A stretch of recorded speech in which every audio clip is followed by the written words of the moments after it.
If you are, at first, lonely, be patient. If you've not been alone much, or if when you were, you weren't okay with it, then just wait. You'll find it's fine to be alone once you're embracing it.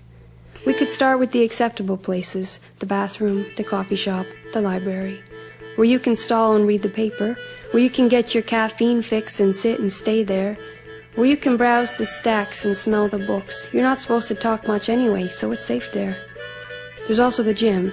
If you're shy, you can hang out with yourself in mirrors. You could put headphones in. And there's public transportation, because we all gotta go places.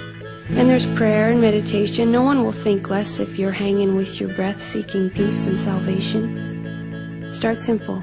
Things you may have previously avoided based on your avoid being alone principles. The lunch counter, where you will be surrounded by chow downers, employees that only have an hour and their spouses work across town, and so they, like you, will be alone. Resist the urge to hang out with your cell phone. When you are comfortable with eat lunch and run, take yourself out for dinner, a restaurant with linen and silverware. You're no less intriguing a person when you're eating solo dessert and cleaning the whipped cream from the dish with your finger. In fact, some people at full tables will wish they were where you were. Go to the movies, where it is dark and soothing, alone in your seat amidst a fleeting community. And then take yourself out dancing, to a club where no one knows you. Stand on the outside of the floor until the lights convince you more and more and the music shows you. Dance like no one's watching, because they're probably not. And if they are, assume it is with best and human intentions. The way bodies move genuinely to beats is, after all, gorgeous and affecting. Dance until you're sweating, and beads of perspiration remind you of life's best things, down your back like a brook of blessings. Go to the woods alone, and the trees and squirrels will watch for you.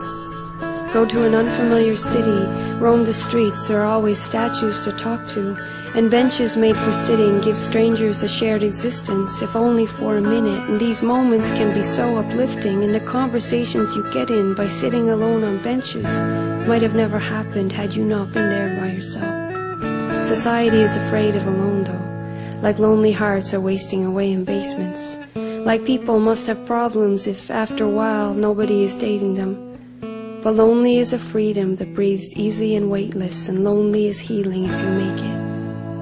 You could stand swathed by groups and mobs, or hold hands with your partner. Look both further and farther in the endless quest for company. But no one's in your head, and by the time you translate your thoughts, some essence of them may be lost, or perhaps it is just kept. Perhaps in the interest of loving oneself. Perhaps all those sappy slogans from preschool over to high school's groaning were tokens for holding the lonely at bay. 'Cause if you're happy in your head, then solitude is blessed and alone is okay. It's okay if no one believes like you. All experience is unique. No one has the same synapses, can't think like you. For this, be relieved. Keeps things interesting, life's magic things in reach. And it doesn't mean you aren't connected. The community's not present. Just take the perspective you get from being one person in one head and feel the effects of it. Take silence and respect it. If you have an art that needs a practice, stop neglecting it.